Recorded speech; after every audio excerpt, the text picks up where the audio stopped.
ভাই আছি, আমি আপনাদেরকে বলতে চাই যে আপনারা অবশ্যই রসুলের এই জীবনী সম্পর্কে একটু অ্যানালাইসিস করবেন। রসুলের জীবনী একটা বইয়ের নাম আপনাদেরকে বলছি, বইটা কিনে বাসায় পড়ার চেষ্টা করবেন। চেষ্টা মানে পড়তে হবে, ফরজে আইন পড়তেই হবে।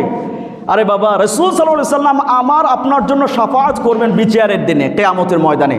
তো ওই রসুলের সম্পর্কে যদি আমি কোনো কিছু নাই জানি, কোনো কিছু জানলাম না, তাহলে তিনি কি আমার আপনার জন্য শাফাত করবে?